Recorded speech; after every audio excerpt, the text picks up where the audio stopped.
तो ये अब मेरे पास एक स्केल है एंड इस स्केल पे यहाँ पे है 0 सेंटीमीटर। अब मान लो कि मैंने अपनी फिंगर यहाँ पे रखी, अब ये है यहाँ पे 4 सेंटीमीटर। अब मुझे तो पता है कि यहाँ पे 4 सेंटीमीटर है, लेकिन मैं चाहता हूँ कि ये 4 सेंटीमीटर मैं जहाँ पे भी फिंगर रखूँ अपनी, जितना भी दूर मैं अपनी फिंगर को लेके जाऊँ, वो मुझे मेरी डिस्प्ले पे भी शो हो।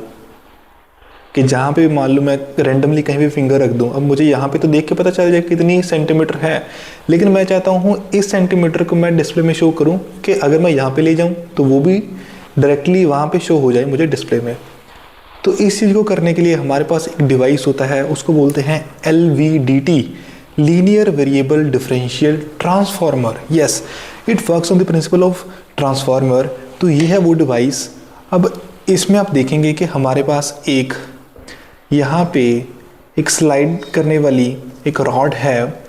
तो अगर ये रॉड यहाँ पे है, मान लेते हैं कि यहाँ पे 0 mm है, अगर मैं थोड़ा सा यहाँ पे लेके जाऊँ, अब यहाँ पे कोई स्केल भी नहीं लगा तो, लेकिन यहाँ पे ले जाने के बाद कितने mm हो जाएगा, मैं स्केल के साथ तो यहाँ पे देख सकता हूँ कितने होगा, लेकिन मैं चाहता हूँ कि मैं जहाँ पे भी करूँ, यहाँ पे करूँ, वहाँ पे करूँ, यहाँ पे करूँ, वो सारा कुछ मुझे बिल्कुल लाइव डिस्प्ले में दिख जाए कि कितने mm यहाँ पे हो रहा है।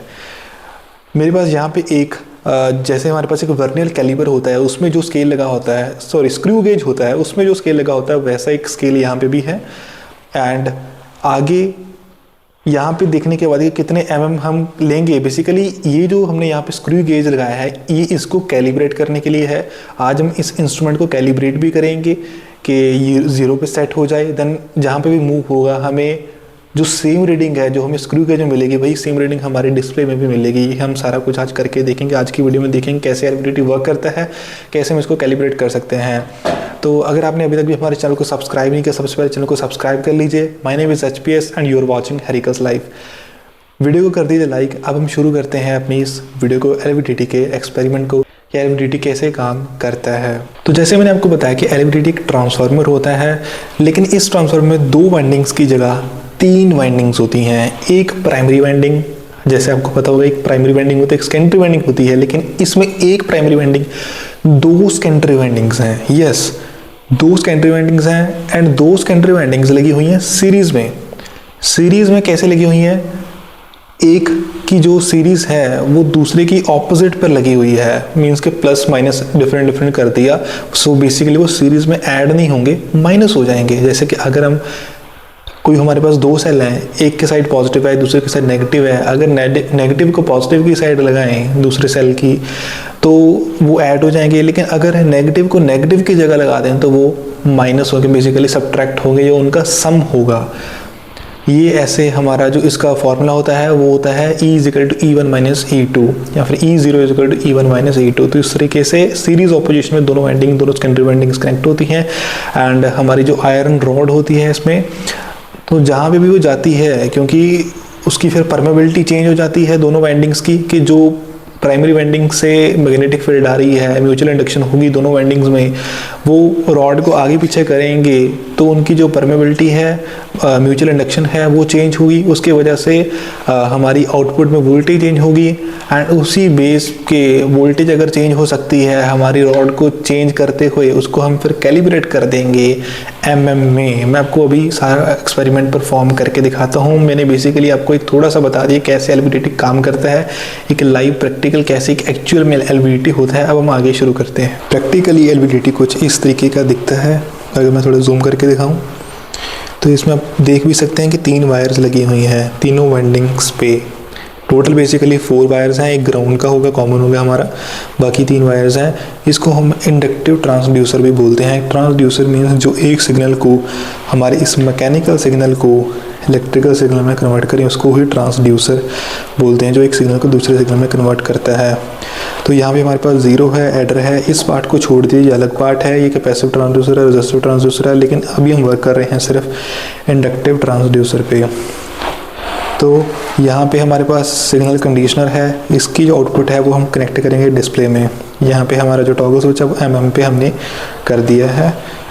अब हम कनेक्ट करते हैं इसको, आउटपुट में लगाएंगे, देन यहाँ पे वोल्ट मीटर के इनपुट पे दे देंगे।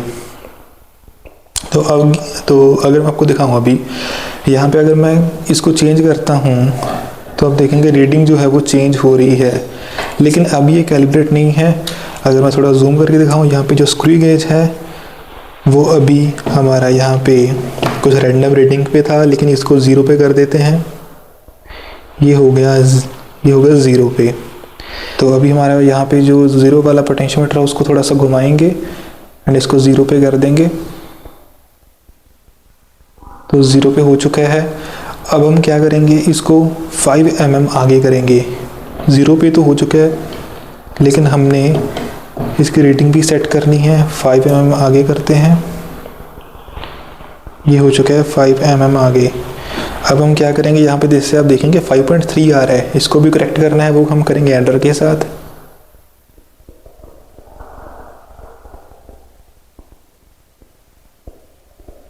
तो ये एडर के साथ यहाँ पे बिल्कुल करेक्ट 5 mm दिखा रहा है। तो अगर मैं यहाँ पे इसको लेके जाता हूँ अब 10 mm पे,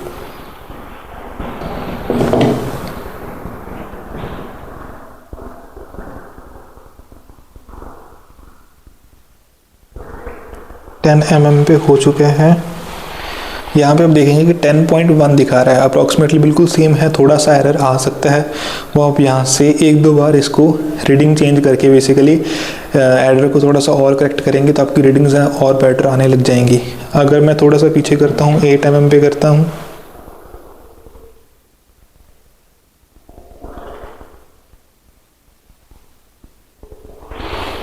तो यहाँ पे 7.9 आ रहा है।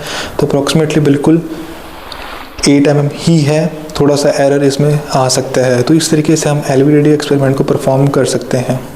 तो अगर आपको ये वीडियो अच्छी लगी, इस वीडियो को अपने सारे दोस्तों के साथ शेयर करना, अपने ग्रुप्स में शेयर करना, चैनल को सब्सक्राइब कर दीजिए, वीडियो को लाइक कर दीजिए। अब मिलते किसी और नई वीडियो में। ऐसे ही अपनी लाइफ को एक्सप्लोर करते रहिए, हर एक लाइफ वीडियोज़ को देखते रहिए।